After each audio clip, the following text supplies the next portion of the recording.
Tell me if you've heard this one. A masked killer stalks remote lovers' lanes. He sneaks up on couples, shoots the men, rapes the women. The brutal crimes throw the entire town into a panic, but he manages to slip away, and the cases are never solved. As time goes on, the crimes go from tragedy to legend, and the masked killer becomes an archetype, the model for villains in countless slasher flicks. Oh, that's the Zodiac killer, right? Nope. This killer operated 20 years earlier and halfway across the country. This is the story of the Phantom Killer of Texarkana. Let's get into it.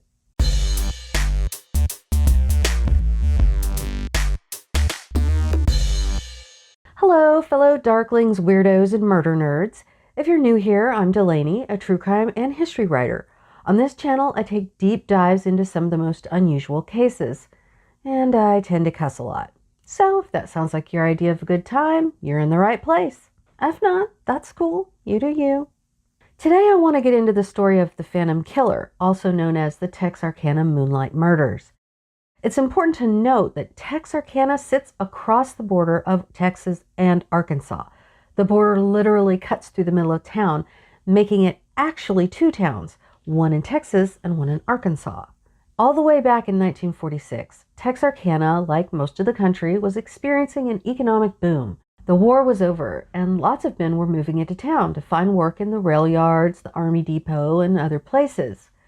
Most of them were perfectly normal, law-abiding folks, but like with any place that has a mostly transient male population, bars and illegal sex workers moved in to supply that market's demands, so to speak. So Texarkana was a little more rough around the edges than most. The crime rate had escalated, and sadly, murders weren't exactly uncommon. So there wasn't a huge public reaction when, on February 22nd, 1946, police were called to the scene of a vicious attack. The victims, 25-year-old Jimmy Hollis and his 19-year-old girlfriend, Mary Jean Larry, said they had gone to a movie earlier that evening. Afterwards, they went to a local lover's lane, a secluded dirt road away from traffic and houses, for some alone time. They said that about 10 minutes after they parked the car, just before midnight, a man approached the driver's side of the vehicle, shining his flashlight in their eyes so they couldn't see. They heard him say, "I don't want to kill you, fella, so do what I say." At first, Jimmy thought this was just a prank, but it became clear this was no prank when the man pointed a gun at the couple and ordered them to get out of the car, which they did. They could see that the man was wearing a white cloth hood like a pillowcase over his face with holes cut out for eyes. They both described him as thin and about 6 feet tall.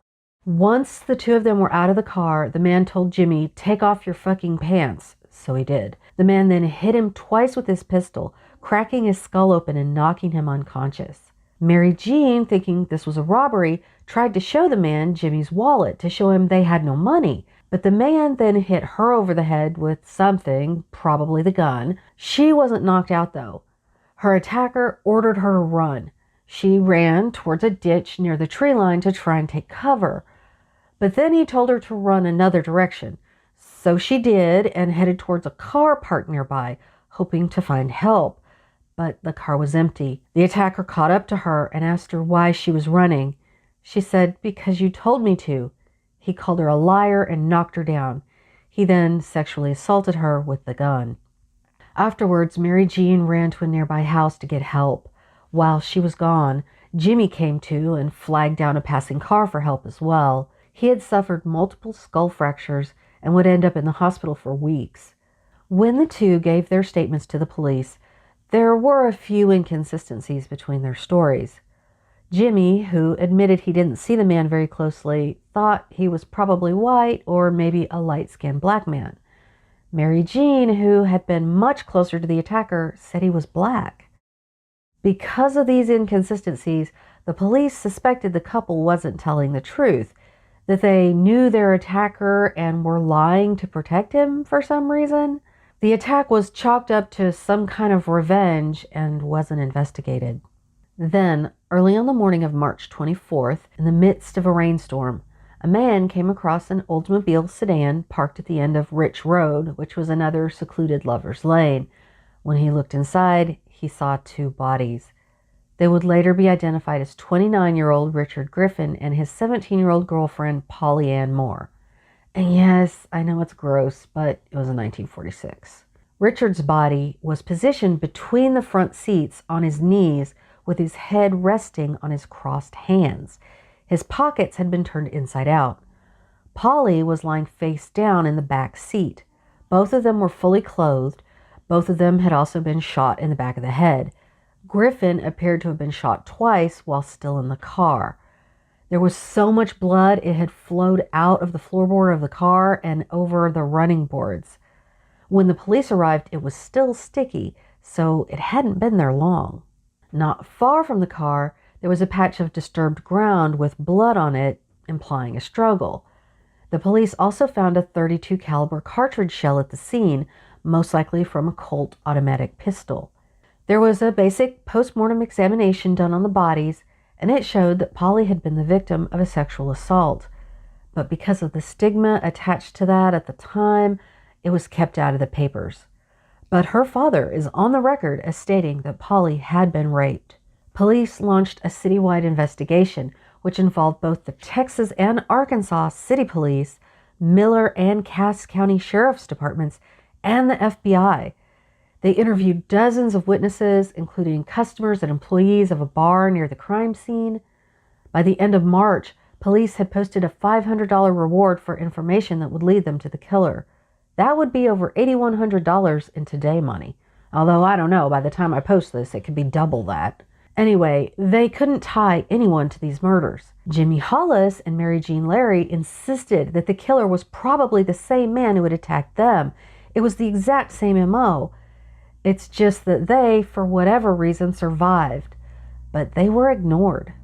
3 weeks after the murders of Griffin and Moore, 15-year-old saxophone player Betty Jo Booker had been playing with her band at the local VFW, and the gig had gone into the early morning hours of April 14th.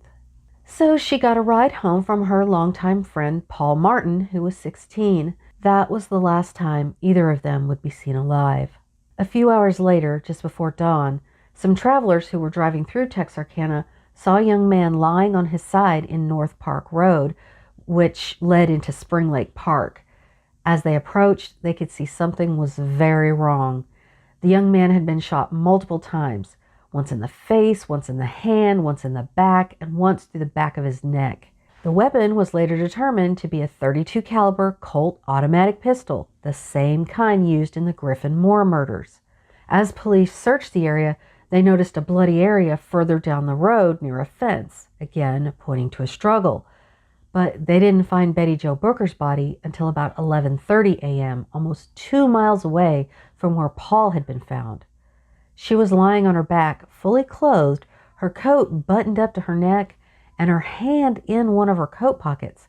It was such a strange position that it was most likely staged. She had been shot twice, once in the chest and once in the face, with that same .32 caliber handgun. Paul's car was found another 2 miles away with the keys still in it. Betty Jo's saxophone, however, was nowhere to be found. Forensic examinations of the bodies revealed they had both put up a struggle, and Betty Jo had been sexually assaulted in the same manner as Polly Moore. The term serial killer hadn't been invented yet, but this was still a huge fucking deal. The whole town was put under a curfew, businesses closed early, the reward fund grew to $1,700.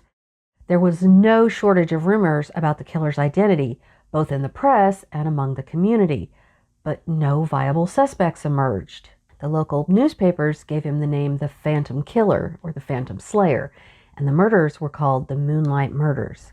While many Texarkanians were worried about letting their teens stay out late or park in secluded areas, most still felt relatively safe in their homes. That is, until May 3rd, 1946. Virgil and Katie Starks, both 36, lived on a farm off of U.S. Highway 67, about 10 miles northeast of Texarkana, so on the Arkansas side. Virgil had been working hard that day, and in the evening sat down in his chair to listen to the radio and read the paper. Katie gave him a heating pad for his back, then she went to bed. She said she had a hard time falling asleep that night. She said she thought she heard some noises outside and told Virgil to turn down the radio. That's when she heard the sound of breaking glass. She ran into the living room to see what happened, and that's when she saw Virgil stand up, then fall back down into his chair. She ran up to him and lifted up his head, which was covered in blood. He was already dead, shot twice in the back of the head. Katie ran to the phone in the kitchen to dial the police. It was one of those old-fashioned crank kinds, so it took a while to actually connect to the other side. So before she could finish making the call, a bullet caught her in her right cheek, followed by another one in her jaw that knocked out several of her teeth. Miraculously, she survived. She dropped to the floor and crawled to the bedroom, avoiding the line of fire. The gunman, meanwhile, had run around to the back porch and tried to break in through the kitchen window. Struggling to her feet, Katie went to the kitchen just in time to hear the killer attempting to break the window. Dazed and bleeding heavily, she staggered back to her bedroom before making her way through the living room and out the front door. She ran out into the night in only her blood-soaked nightgown across the highway to her sister's house, but no one was home, so she ran another 50 yards down the road to another relative's house. Thankfully, they were home. Katie was taken to the nearest hospital, where they found the bullet that had pierced her right cheek had exited from the back of her left ear, while the bullet that struck her lower jaw was still lodged underneath her tongue. Back at the Starks' farm, 24 local, state, and federal law enforcement officers scoured the area. They found spent shell casings, apparently from a .22 caliber weapon, on the Starks' front porch. There were 2 small bullet holes shot through the front porch window, which led them to believe the weapon was either an automatic or semi-automatic weapon, since 4 shots had been fired altogether. They also discovered a relatively rare type of flashlight, apparently belonging to the gunman, on the front porch. The Texarkana Gazette would publish a color photo of the flashlight on its front page, the first time in history that a daily newspaper ran a color photograph. Inside the Starks' house, they saw the killer's bloody footprints tracked through the living room, then exiting through the front door and across the highway as though he had been following Katie.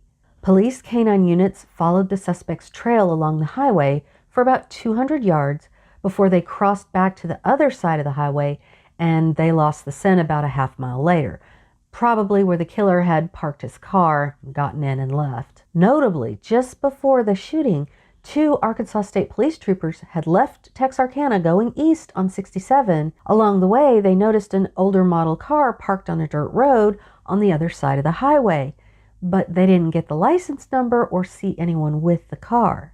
After this latest attack, the fear among the residents of Texarkana turned into panic. Stores sold out of locks, blinds, and of course, guns and ammo. People started nailing their windows shut, covering their windows with sheets and blankets, and making homemade booby traps on their doors and windows. Friends were warned not to go visiting without calling first, and utility workers were given special identification badges so as not to get shot. The reward fund eventually went up to over $7,000. By now, the police involved included state and local law enforcement from both Arkansas, Texas, and the FBI. They stationed undercover officers posing as lovers along secluded roads. They even brought in a state-of-the-art radio system that allowed the officers to talk directly to one another as well as with dispatch. Over the years, several people came forward with false confessions, but none of them were ever able to be confirmed. The only lead in the case that seemed promising came from a rookie Arkansas police officer. He noted that in 2 of the killings, cars had been stolen, then abandoned. He had been on patrol when he spotted a car that had been reported on the night of the Griffin Moore murders. He staked out the car, and soon a young woman approached it.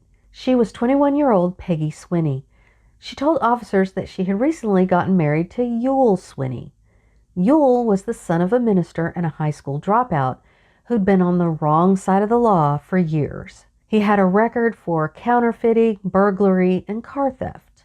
Peggy told the officers that Yule was at that moment in Atlanta, Texas, trying to sell another stolen car. The officer got in contact with the Atlanta, Texas Police Department, and indeed, they had a witness to Yule trying to sell a stolen car there. They brought the witness to a bus station to see if he could recognize the man when Yule spotted them through the crowd and tried to run out the fire escape. When he was being arrested, he begged the officers not to shoot him. In the back of the police car, he asked if he was going to get the electric chair. Suspicious. The officer said he told Yule he wouldn't get the chair for stealing cars. Yule responded, "Mr. Johnson, you got me for more than stealing cars." Back at the station in Texarkana, Peggy told the police that Yule was the Phantom Killer. She knew because she had seen him do it. Her story was quite detailed, and she knew things that were never reported in the news, like that on the night of the Booker Martin murders, the two of them had just returned to Texarkana from Dallas and had driven out to Spring Lake Park to, quote, get drunk and rob somebody. She said she watched as the terrified young couple were forced from their car at gunpoint and taken to the nearby woods. Later, she admitted she heard a quick series of gunshots. The sheriff took her out to the park to see if she could show them where the murders had taken place. She couldn't locate the exact spot, but she got pretty close. Once she was back in the car, the sheriff asked her if her husband had robbed Martin. She said she remembered him taking some things out of the boy's pockets and then tossing them away in a nearby ditch. What very few people knew at the time was that a small date book belonging to Martin had been found in a washed-out area not too far from his body. Peggy also remembered Yule tossing Booker's saxophone from the car window as they were driving back to town. Sure enough, it was later recovered right where she said it would be. At another crime scene, she said that she had walked into the woods while Yule was killing his victims. There had been a woman's heel print found at that scene, a detail no one but the investigators knew. It was also revealed that Yule had owned a .32 Colt automatic, but had recently sold it. Police also found a work shirt at Yule's home with the name Stark written on it, so maybe he did commit the Starks crime? But the law at the time stated that a wife could not be forced to testify against her husband. Outside of Peggy's testimony, the police had no real evidence against Yule. His prints didn't match those at any of the crime scene. No other witnesses could place him with the victims or near the crime scenes. The police even tried injecting him with truth serum, hoping it would make him confess, but it only made him pass out. And Peggy later recanted her testimony. Without any firm evidence, police knew they couldn't charge Yule with the murders. So instead, they added a habitual offender charge to his car theft charges since he had such a long rap sheet. This allowed the judge to give him the maximum sentence, life in prison. He was released on a technicality in 1973, but only a year later was back behind bars. This time, he'd been convicted in Dallas of counterfeiting quarters and half dollars and passing them off as collector's items. He was sentenced to 2 years, and in a little bit of poetic justice, he was assigned to serve his time in the Texarkana Federal Correction Facility. Once he served his sentence, he was released and returned to Dallas. He died in a Dallas area nursing home 20 years later. He maintained his innocence to the very end. The Moonlight murders are considered to be one of the first modern serial killings in the U.S., even though they aren't as famous or infamous as a lot of the others. The fact that the case was never officially solved only makes it all the more fascinating. Details of the case have become staples in urban legends and horror movie tropes for decades. Some people have even speculated that the Zodiac was inspired by the Phantom Killer. I'm not convinced because I just don't think the Zodiac would have known about the Phantom Killer. It got a lot of press locally and nationally, but it faded out fast. The killings for sure inspired 2 movies, both named The Town That Dreaded Sundown. The first one, released in 1976, was written and directed by Arkansas's own Charles B. Pierce, probably best known for another Arkansas-based cult classic, The Legend of Boggy Creek. Though it's supposedly based on a true story, Pierce plays pretty fast and loose with the facts, embellishing the murders for pure shock value. The movie became a local and cult classic, playing at the Texarkana Drive-In every Halloween for years. Because the movie was so well known, some of Pierce's fictionalized scenes, like killing a victim with her own trombone, have become conflated with the real case. Then in 2014, Blumhouse Media released a meta-sequel of the same name, written by Alberto Aguirre Sacasa and directed by Alfonso Gomez Rejon. Though it was inspired by the original case, it's entirely fiction. It's also not a bad movie, and now that you know more about the case, you might want to check it out. Okay, that's all I've got for the Phantom Killer of Texarkana. Had you ever heard about this case? Have you seen either of the movies about it? Or do you have any theories? Let me know in the comments. And if you enjoyed this video, please give it a like and subscribe for more terrible stories like this. Till next time, Darklings.